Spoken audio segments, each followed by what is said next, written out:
Unit 8. Communities. Recording 1. Traffic jam. Traffic lights.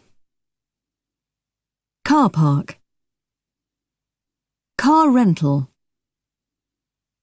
Shopping centre. Shopping mall. Supermarket. Outdoor market. Primary school. Language school. Sports centre. City centre. High street.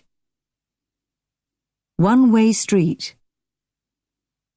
Semi-detached house. Terraced house. Housing estate. Industrial estate. Duty-free shop. Gift shop. Unit 8. Recording 2. Speaker 1. I'm in a band, so I use the internet all the time just to promote it. So, for example, we have to have a website. So I didn't really know anything about the internet, but I absolutely have to. So we've got a website, and from there it links to things like Twitter and Facebook and other social media. And then every time we have a gig coming up, we use it as a promotional tool. We can send out newsletters via email to people that sign up to the website and let them know what we're doing. And then when we're actually in the process of a gig, we'll, put photos online, post quotes talking about what we're doing so people can see it. And then it usually leads, from one to the next person, they share it on their wall, for example, or they'll post the photo.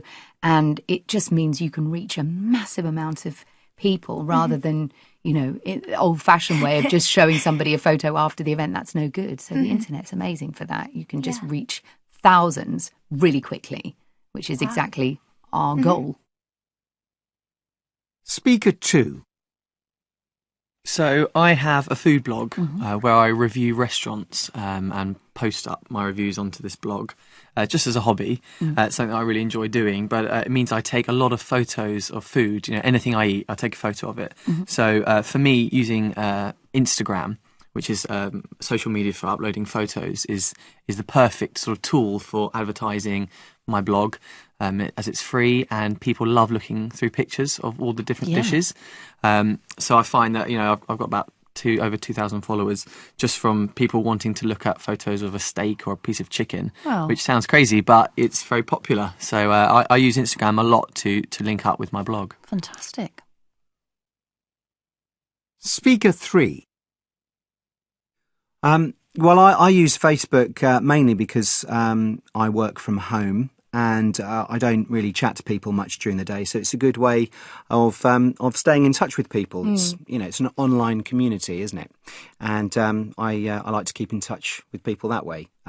Old friends. Probably one of the best uses, though, is organising parties and things, because you can just do one blanket invitation to everyone.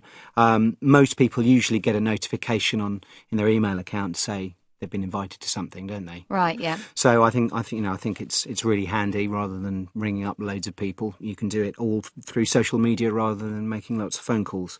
But probably what I like most about it is just seeing people's family photographs. People are always posting their pictures of their children or parties or friends, and it's just nice to see those and keep in touch with people. Unit 8. Recording 3. 1. The travel site, which we developed, is really popular. 2. Those children who spend too much time on the internet don't communicate well. 3. Video sharing sites, which are free, are a great resource for students. 4. On that dating site where I met my wife, there are hundreds of single people. Unit 8. Recording 4. 1. Make yourself at home. 2, Excuse the mess. 3, Be my guest. 4, Help yourself. 5, Have a seat. 6, Put your feet up. Unit 8. Recording 5. 1, I'm really hungry. Can I have some of this? Help yourself. 2, Come on in. Thanks. Have a seat. 3, Hi. What a day. I'm so tired. I'll make you some coffee. Put your feet up.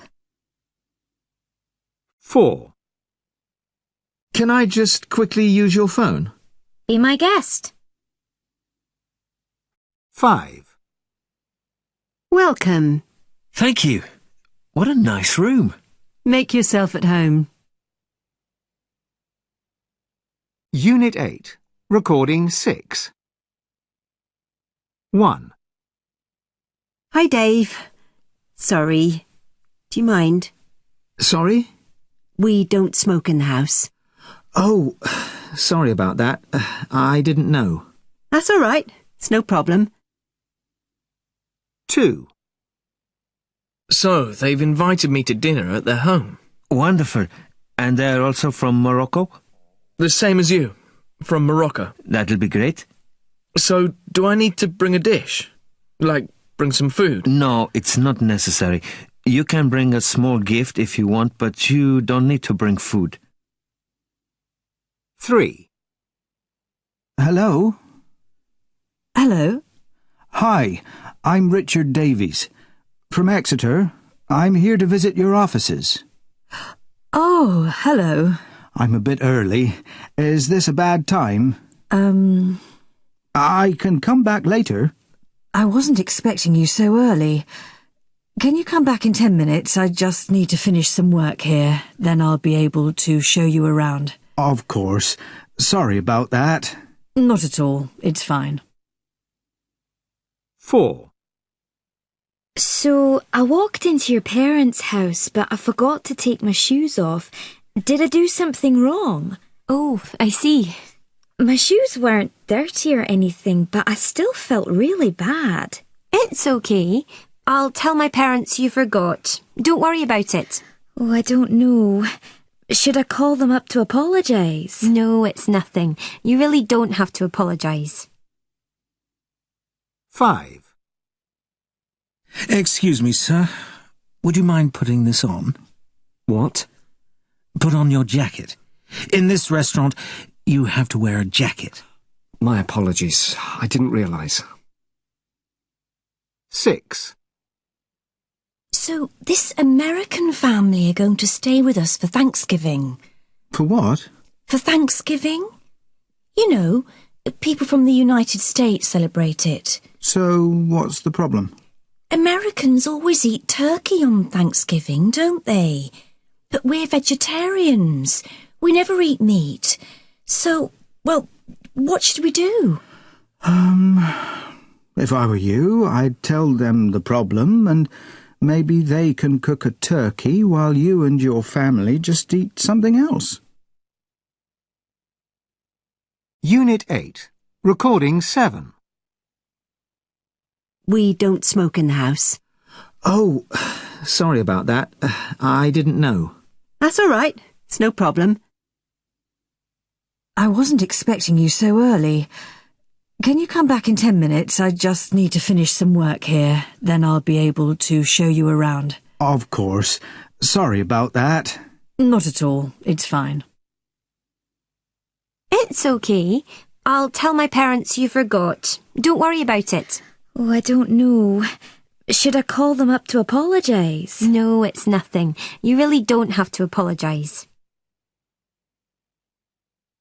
Unit 8. Recording 8. So, Sharon, imagine you had to start a brand new community. Yes.